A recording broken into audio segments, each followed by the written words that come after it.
It is genuinely incredible that this was directed by a 19-year-old, and I know Kane Parsons didn't write it, but it definitely feels written by a 19-year-old. The Backrooms, this viral liminal space concept that evolved from a single image posted on 4chan to this fully fledged horror IP, like The Backrooms itself, is pretty hard to escape. Whether it be one of the hundreds of these Escape the Backrooms games pumped out, or the video of the Kanye West PNG chasing you, it's hard to not know about The Backrooms.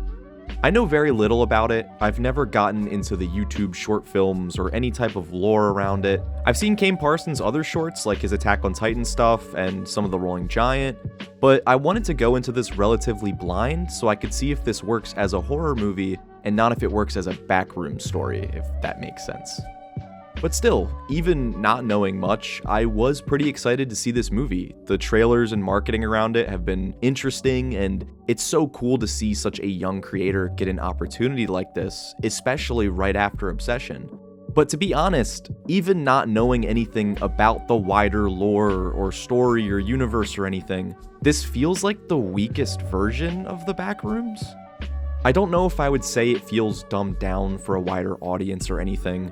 There's definitely some more out there concepts at work in this movie, but it just feels, I don't know, boring? This whole memory of a memory idea. It's that concept that the movie tries to flesh out with such a weak script where the movie just completely falls flat for me.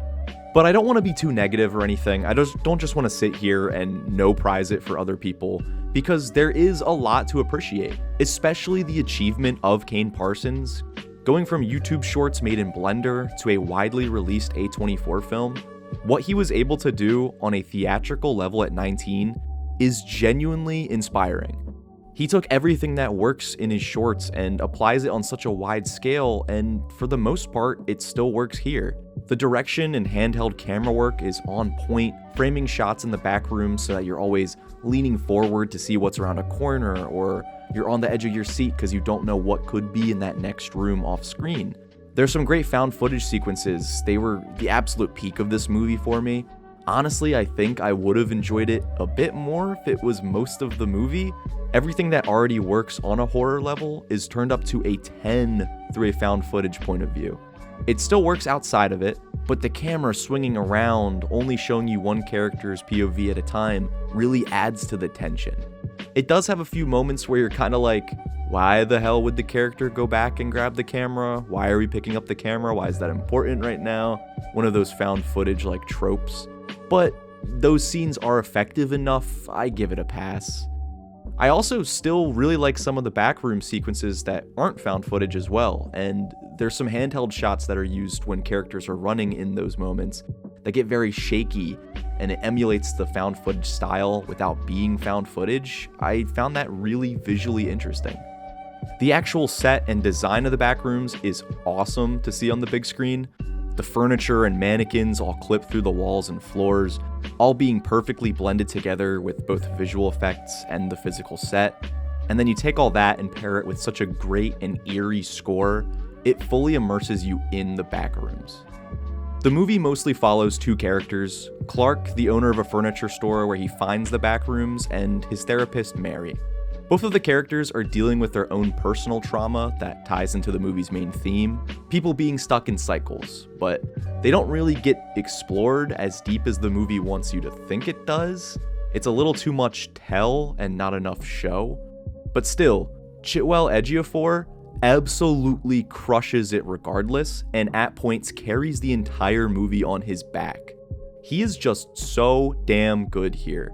Even when the script is at its weakest, he still manages to make some poor dialogue feel profound. If this movie was entirely to be a proof of concept that the backrooms can work on a full-length theatrical level, I guess I could say it worked, but the story and overall theme the movie is going for really lets it down. The movie immediately gives you this thematic statement right at the beginning, with Mary giving a little monologue on how we all live in cycles based on what we've gone through in the past, that we choose to keep living in these routines that are simple and comfortable. I get how on paper it seems perfect for a Backrooms movie, but without fully diving into the characters, it just feels like the first thing they thought of when trying to tie the character drama to the Backrooms itself. It feels more "I'm 14 and this is deep" than a profound statement on memories and trauma. Having these characters walk through their memories, the ones that cause them to live in these cycles, and how revisiting trauma can lose detail each time, is a really cool concept, but it is very undercooked. The movie gets lost in the sauce in the third act, suddenly tossing all these thematic elements while also giving a sort of explanation for what the Backrooms is and how these rooms and entities all form, all at once. The first 2 acts are solid. I think it was getting better and more intense and interesting as the movie was moving along, but then it completely falls on its face in a single scene. The dinner scene, one that I've seen a bit of praise for online, just didn't work for me, man. There's some huge narrative leaps to get to where the movie wants to go that just took me out of the movie. The one thing this movie does best is immerse you into the Backrooms, but then this scene breaks it all at once. I understand the Backrooms works in mysterious ways and has strong effects on people who are in there, the whole yellow wallpaper thing, yellow wallpaper making you go insane, whatever. But there's just such a huge shift in character that I found distractingly fast. I don't know if it's specifically a script issue or a pacing issue, but how drastically different Clark is from one scene to another really undercuts his character and dampens the whole third act. It doesn't serve his character, it serves the plot. But more than anything, this scene takes away any sense of fear for me. There's no sense of danger when the explanation hits. These creatures that were scary in one part of the movie during the found footage scene are immediately unimportant. Even with the main entity of the movie, whose design I did not love, he looked ripped out of an Andy Muschietti It movie. Did not like that. He just doesn't do it for me. There's a connection that could be made between Clark and this entity, but the movie never really tries to, and instead just jumps to a chase sequence towards the end. I feel like there's a lot missing from the third act.